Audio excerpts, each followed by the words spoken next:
We are trying to build. We're trying to progress towards the goals that we have. And we realize that complaining about the fact that we are not where we want to go right now is not productive. It distracts us and it removes us from that spirit of contentment and gratitude. Good. Yeah. I don't want that for us, and I don't want that for anybody that we are going to be building with, other couples, other people, our friends. Welcome back to the Building Marriage Podcast. My name is Kofi. I'm Hadassah. And today we are talking about contentment and gratitude. Yeah. And it's a topic that we've had on our hearts because there's a lot of things to be grateful for. Yeah, it's true. And so we started talking about this because we were in the building season. And when you're in the building season and people are already in their built season. Their built season, and you look at them, it's like, We realize that everybody's on their own journey. Like, we're on our own journey.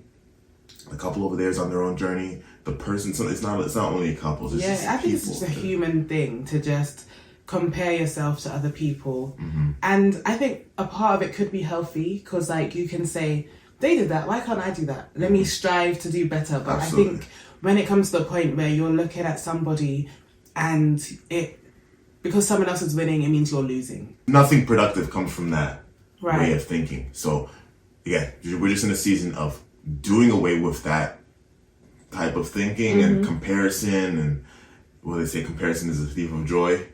Oh, I never heard that. You've never heard that? No. Yeah, comparison is a thief of joy. You're not able to have joy in your season, joy, contentment in your season, if you're constantly comparing yourself to someone's in chapter 8. You're in chapter 1. You're in the prelude. The preface. Yes. Yeah, I said prelude. You're talking about songs. Pre-something, Same thing, yeah. We can start by just talking about how do you find gratitude in your building season? And I do want to clarify, like, the building season. It's just Okay. where nothing is fully formed. So, like, there's so many areas of your life where you are still trying to build your foundation. I feel like it's the foundation building season. Like, where your finances, like all the pillars that we talk about, finances, fitness, your faith, your faith together, how you approach goals to get your career, all that stuff. So we are in that building phase where none of those things are clear. Like our approach to all those different areas of life is unclear. We're still trying to shake it out. I think the fact that you're building is something to be grateful for and content in, because when this is comparison, but when you look at where other people came from, it's like, wow, I am here where they were. And then over time, they became what they are now. That means I'm on the right track. I am putting in the work. I have the drive. I have the impression, the desire. God, the desire. Yes, like I'm doing the work, and I know from all these people that did the work over time, this has to. It's gonna work. Read through. It has to. Yeah. The only way that I can't do that is if I stop. You stop. Yeah. If you just kind of just settle and be overanalyze how far ahead people are, or how far behind you are. But if we're trying to find gratitude in this building season, I think it's just literally that. Like, find things to be grateful for. Like, you have to count your blessings in order to find joy and contentment in your season. So there's so many times, just in a span of a day, week, month, and this whole time that we've been married, and my whole life, where I sit down, okay, what am I grateful for today? Yeah. What am I grateful for in this time that we've been married? How many times have we been blessed? Like, this house, we're living in a house that belongs to my parents. So this is a house that I grew up in. And it's paid for. And of course we pay utilities and internet and all that stuff, like the bills and stuff. But we're not paying rent.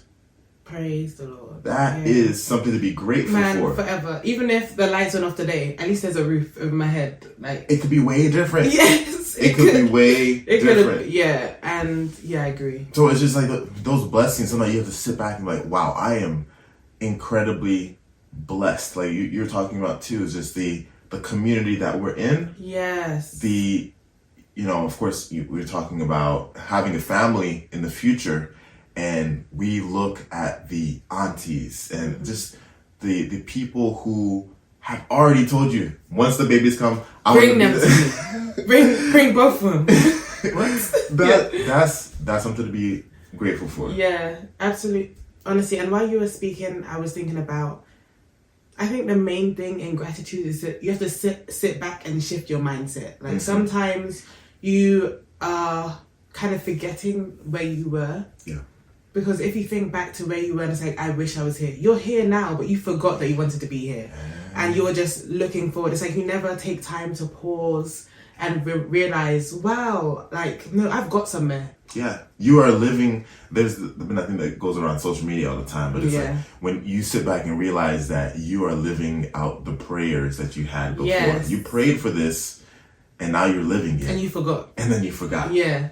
And I think another thing beside that is like keeping your mind green to remember, but also if you like look forward, I that helps me a lot. Like when I look forward to where I'm about to be because of where I am now, I am so grateful because it's like I can feel even though I know hard work is coming, I can feel at the end of this hard work I'm gonna have patience. I'm gonna have more wisdom because of all the things I'm gonna learn on the way, and it's like it excites me. Absolutely. It's not there, but it's like it's almost like when I don't know if you had this in in England, a lot of our schools have uniforms and we have Mufti Day. We definitely didn't have Mufti Day. I don't know. Maybe I don't even know if everyone calls it Mufti Day. Mufti Day is like when you can wear your own clothes. Okay, all right. And I remember one time. Why do they call it that? I remember one time me and my sister, me and Candice were so excited for Mufti Day that we got in our clothes the night before and we slept in them. And then we wake up in the morning and Mum was like, okay, now your clothes are wrinkled. And they smell because you done sweated in all your clothes. But we were so excited for Mufti Day. It's just like, just the anticipation of it makes you so grateful. Yeah. And that's kind of the way I look at it, like just being so excited that you're already living as if it's already here.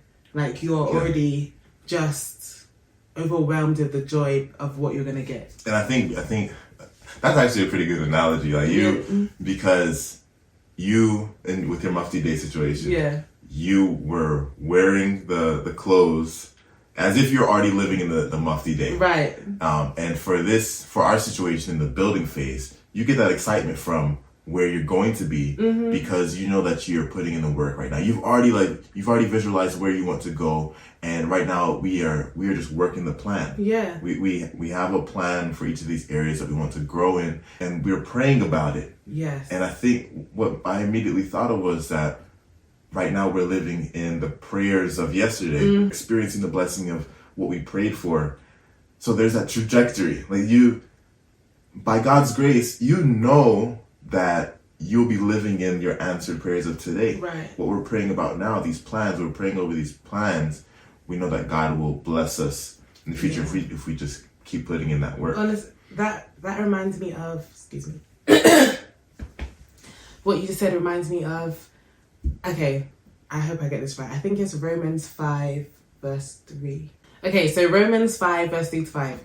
And not only so, but we glory in tribulations also, knowing that tribulation worketh patience, and patience experience, and experience hope. And hope maketh us not ashamed, because the love of God is shed abroad in our hearts by the Holy Ghost, which is given to us. And this is talking about like tribulations in your walk with Christ, obviously, but I think it's also applicable because while we are building, there's like those obstacles that you have to overcome. Yes. But overcoming those obstacles, we are becoming more patient. Absolutely. We're becoming more patient. The patience gives us experience. Experience gives us hope. And it's like you're just making your way. And also, when you get up there, we're gonna have so much wisdom to give to other people behind us. Yes. We're like, just be patient. So much wisdom and also gratitude. Yes. Again, the extent of which you went through tribulation will increase just the gratitude you're able to experience in the future because you went through it. Literally. But God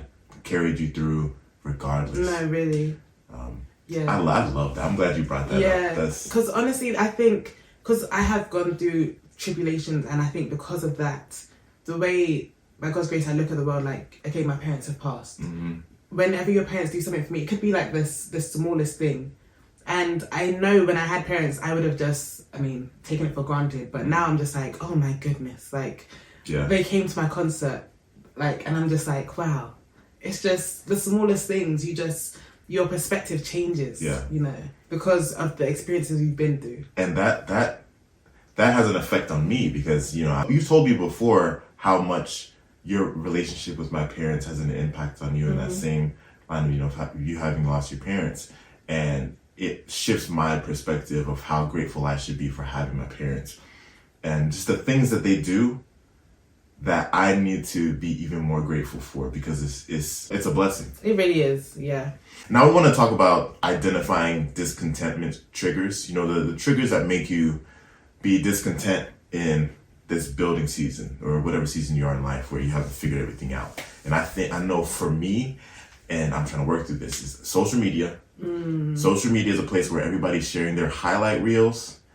They curate everything to look good on social media. You're not gonna put even us to a certain extent. I mean, it's natural. Like, you're not gonna put out your dirty laundry on Front Street. I feel like we are trying to be intentional about being real. Yes, we're not lying about anything. But hey, before if we film a little video in a room, we gonna clean that room.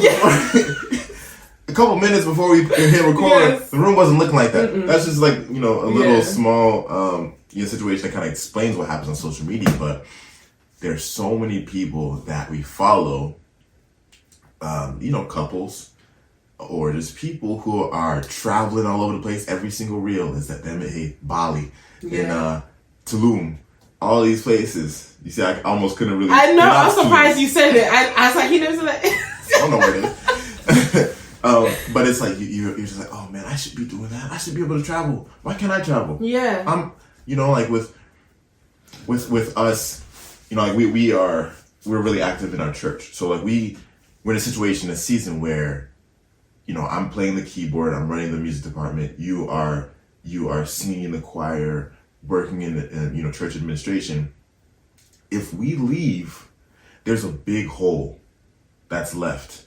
So there's some times where there's that temptation to be like, oh man, I want to be traveling to Tulum like this person on social media, but I can't because I have a full-time job here. And that's not a good thought to have. But social media is a place where I get triggered all the time.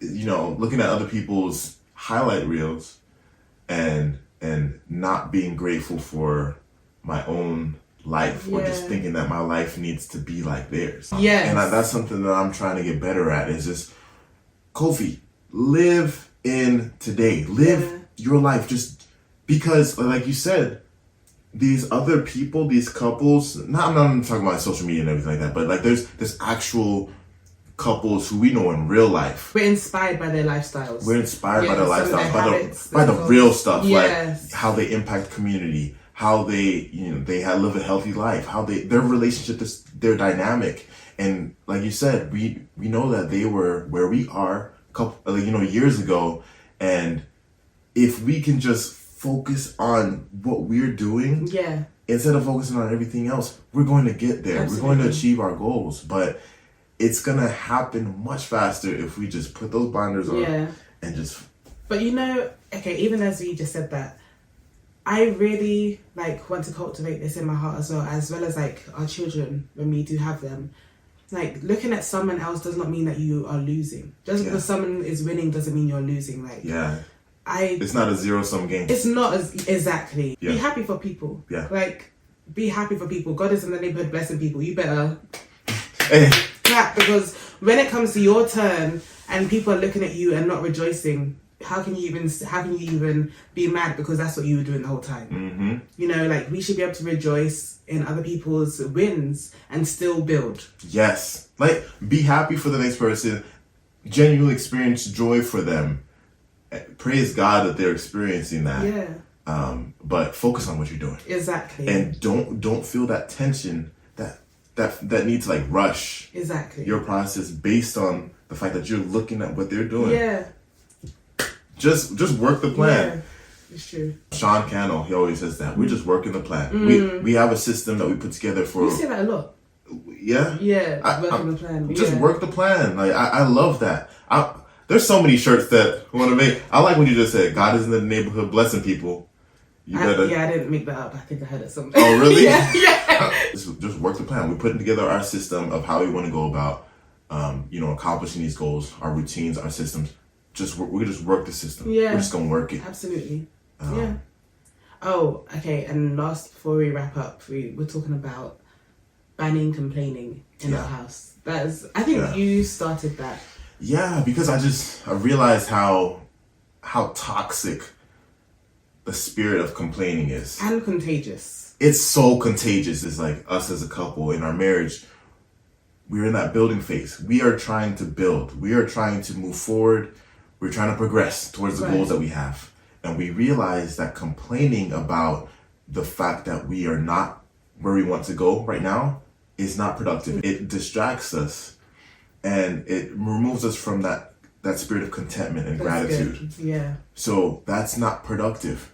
It's just not productive. Yeah. That's just by definition. It's not productive. You're preaching to the choir. Yeah. So I don't want that for us, and I don't want that for anybody that we are going to be building with, other couples, other people, our friends, and all that stuff. So whenever we spot that, we create a space where that is not allowed. Yeah. That is just not. When other people are around us, you're not going to hear complaining. I think that helps just build everybody up. Like, and I told you about this a couple weeks ago, and we're gonna wrap up soon. Like, I want, by God's grace, I would like for us to have a certain energy that lifts up everyone around us and cause everybody to come to a higher level. But that's real though, because if you are that person that comes into a room complaining, yes, everyone does come to your level. You bring the entire room down. Yeah. So I get what you're saying. Like, our goal in life is to be the opposite. We bring everybody up. This could be a 2-part, 3-part conversation, but I feel like we kind of talked about the main points. Yeah. And I really want it to be a point of encouragement for everybody out there, because we're all in our building season. You know, a lot of our subscribers, the 29 of them, maybe we hit 30. I don't know. Check it out after this. Hey.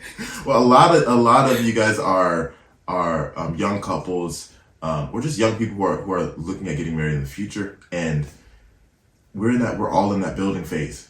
So we need to really focus on gratitude and contentment. Like, just leave a comment of something that you're grateful for. Absolutely. One thing that you're grateful for. It could be small, like you're in school and you're able to work a job at the same time. Yeah. And you found a balance. I don't know. It's just, like, for us, it's living in this house. So yeah, leave that in the comments. Leave any other feedback that you have for us. We really appreciate you guys subscribing. Thank you so much. We're gonna see you in the next episode. So until then, bye. Bye.